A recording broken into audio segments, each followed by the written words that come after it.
Jamais sans doute une société n'aura vanté à ce point la jeunesse comme modèle de comportement et d'usage de la vie, et jamais elle ne l'aura sans doute dans les faits aussi mal traitée. Bonjour, bienvenue dans ma bibliothèque, Montréal, le 20 janvier 2012. Aujourd'hui, je lis L'abîme se repeuple de Yem Semprun, publié aux éditions L'Encyclopédie des nuisances. Je tiens à souligner le remarquable travail de cette maison d'édition, l'Encyclopédie des nuisances, tant par la qualité du choix de texte que par la présentation typographique et, le choix de page, la qualité générale des ouvrages qui, à mon sens, sont un modèle. Jamais, sans doute, une société n'aura vanté à ce point la jeunesse comme modèle de comportement et d'usage de la vie, et jamais elle ne l'aura, dans les faits, aussi mal traitée. Chesterton avait pressenti, dans Divorce, que le sens ultime des théories pédagogiques alors les plus avancées, selon lesquelles il convenait de considérer l'enfant comme un individu complet et déjà autonome, était de vouloir que les enfants n'aient point d'enfance, selon Hannah Arendt. S'étant débarrassée avec l'individualité du problème de sa formation, la société de masse se trouve en mesure de réaliser ce programme et dialectiquement de le compléter avec ce que l'on a appelé son puérilisme, en faisant en sorte que les adultes n'aient point de maturité. Les consommateurs étant traités en enfants, les enfants peuvent bien l'être en consommateurs à part entière, prescripteurs, comme tous les publicitaires le savent, d'une part sans cesse croissance des achats de leurs parents. D'où de tout ce qu'un dressage si précoce à la consommation dirigée entraîne d'infirmités et de pathologies diverses, les honnêtes gens soucieux de protection de l'enfance parlent fort peu. Ils se demandent d'ailleurs tout aussi peu comment il se fait que les pervers et les sadiques, dont ils s'inquiètent de protéger leurs enfants, en soient venus à tant abonder, justement dans les sociétés les plus modernes, policées, rationnelles. Quand on dit que la jeunesse n'a jamais été aussi maltraitée, et non seulement dans ces pays lointains sur le dénuement desquels on s'apitoie, mais ici même dans les métropoles de l'abondance, on se voit en général opposer le travail des enfants au 19e siècle ou bien la mise en apprentissage d'avant-guerre. Comme toutes les images en forme de slogan qui servent à justifier le progrès, celle-ci permet de ne rien dire sur ce que le progrès a effectivement apporté, ou de dire seulement que cela pourrait être pire. En l'occurrence, c'est la scolarité prolongée qui est tenue, par postulat pour un bonheur et une conquête, au mépris de tous les faits contestables et accablants, parmi lesquels le moindre est que ces études dites supérieures, auxquelles on ouvre un accès aisé par des taux de réussite au baccalauréat fixés administrativement, ne préparent à rien qui mérite encore le nom de métier. Cela n'est certes pas fait pour entraver le fonctionnement d'une économie moderne, puisqu'on sait qu'on n'y embauche guère que dans cette néo-domesticité que des services qui va du livreur de pizza à l'animateur socio-culturel.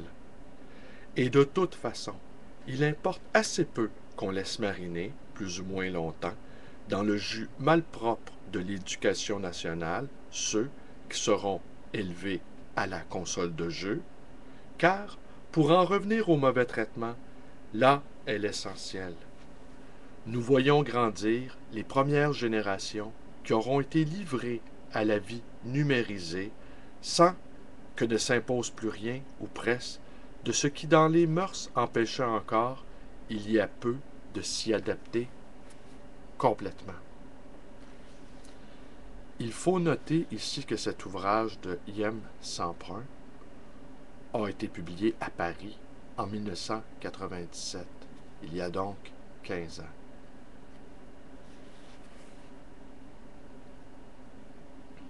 Sur de tels sujets, le mieux est souvent d'écouter les fanatiques de l'aliénation, qui à leur façon parlent en connaisseurs. Et voici comment l'un d'eux, qui a gardé de son lointain passé marxiste un ton de délectation pour parler des horreurs qui mettent à bas le vieux monde, glose sur la vaste et ténébreuse conspiration qui finalement échappe au regard adulte, qui ne se soucie plus de devenir adulte, adolescence sans fin et sans finalité. On notera la façon très moderne de présenter une contrainte et une misère, être privé de tous les moyens de devenir adulte, comme un choix et une émancipation. Il y a d'ailleurs une étrange coïncidence entre cet état infantile d'avant le principe de réalité et l'univers de la réalité virtuelle, notre univers médiatique adulte, celui d'après le principe de réalité où le réel et le virtuel se confondent. C'est ce qui explique d'ailleurs l'affinité spontanée de toute une génération avec les nouvelles technologies du virtuel. L'enfant a pour lui le privilège de l'instantanéité. La musique, l'électronique, la drogue, tout cela ne lui fait pas peur. Pour ce qui est du temps réel, il est définitivement en avance sur l'adulte, qui ne peut lui apparaître que comme un demeuré, tout comme, sur le terrain des valeurs morales, il ne peut lui apparaître que comme un fossile. Jean Baudrillard, Le continent noir de l'enfance. Et en effet, la plupart des adultes, angoissés de ne pas arriver à suivre le cours rapide des choses, se sentent admiratifs et vaguement honteux devant leur enfant, tellement plus à l'aise qu'eux dans la mutation électronique et la vie instantanée, ce qui leur apparaissent ainsi comme des modèles d'adaptation et de sagesse opportuniste. Non seulement ils n'ont rien à leur apprendre, mais ils sont eux-mêmes les élèves craintifs de ces précepteurs en modernité. Ils les envient de n'être en rien embarrassés de ces anciens réflexes civilisés qui relevaient de la morale ou du goût et qui ne peuvent être qu'une gêne considérable pour jouir sans restriction du temps présent. Tout serait donc pour le mieux dans le meilleur des mondes virtuels si cette heureuse adaptation à toutes les techniques de la simulation n'avait pour contrepartie dans la réalité non virtuelle une effroyable inaptitude à sortir de l'univers artificiel des sensations automatisées autrement que par le délire ou la brutalité. Déjà, il faut traiter chimiquement ces espèces d'enfants-là quand ils présentent trop précocement les symptômes pathologiques ordinaires à l'univers médiatique adulte. Il s'agit notamment d'enfants montrant une hyperactivité motrice, une agitation inefficace, une activité décousue et désordonnée. Ces enfants souffrent aussi d'une grande fragilité émotionnelle, d'une impulsivité, d'une incapacité à différer un plaisir, d'une indifférence aux consignes et aux directives, un défaut de contrôle et d'auto-inhibition. Tiré d'un article du Monde sur les enfants hyperactifs. Alors voilà, c'est tout pour aujourd'hui. C'était Yem Semprun, l'abîme se repeuple, aux éditions Encyclopédie de la nuisance, paru à Paris en 1995. 1997, pardon. Voilà, c'est tout pour aujourd'hui. Je vous remercie d'être avec moi.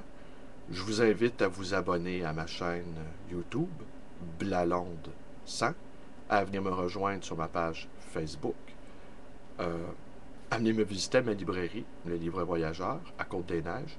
Et même si vous avez envie de discuter de philosophie et de poésie, vous pouvez m'appeler au 514-736-0999. Merci, au revoir.